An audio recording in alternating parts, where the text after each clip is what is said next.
তো দেখো প্রশ্ন রয়েছে, কোন ব্যক্তি ভারতের মিসাইল ম্যান নামে পরিচিত?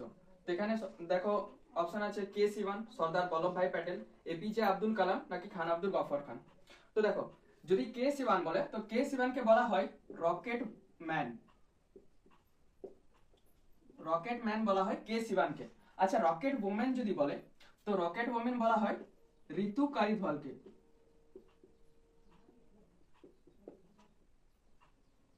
ঋতু কারিধওয়াল, ঠিক আছে।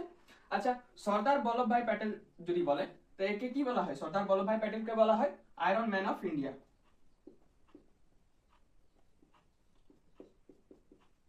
আয়রন ম্যান অফ ইন্ডিয়া বা লৌহ মানব, ঠিক আছে। আর আরেকটা জিনিস মনে রাখবে, সর্দার বল্লভভাই প্যাটেলের নামে কিন্তু হায়দ্রাবাদে পুলিশ একাডেমি রয়েছে। হায়দ্রাবাদে হায়দ্রাবাদে পুলিশ একাডেমি রয়েছে সর্দার বল্লভভাই প্যাটেলের নামে। আচ্ছা, সর্দার বল্লভভাই প্যাটেলের নামে যদি আরো বলে তাহলে গুজরাটে রয়েছে স্ট্যাচু অফ ইউনিটি।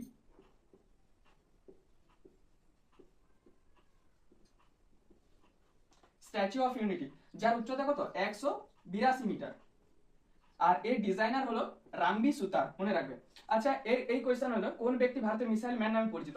তো এর সঠিক উত্তর হয়ে যাবে কিন্তু এপিজে আব্দুল কালাম। এপিজে আব্দুল কালামকে বলা হয় মিসাইল ম্যান অফ ইন্ডিয়া। আচ্ছা, মিসাইল ওমেন যদি বলে তাহলে মনে রাখবে, মিসাইল ওমেন যদি বলে তো টেসি থমাস হবে। টেসি থমাস।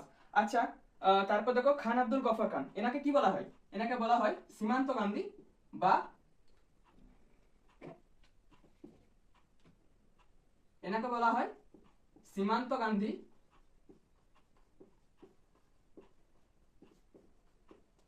বা আফ্রিকান গান্ধী বা আফ্রিকান গান্ধী।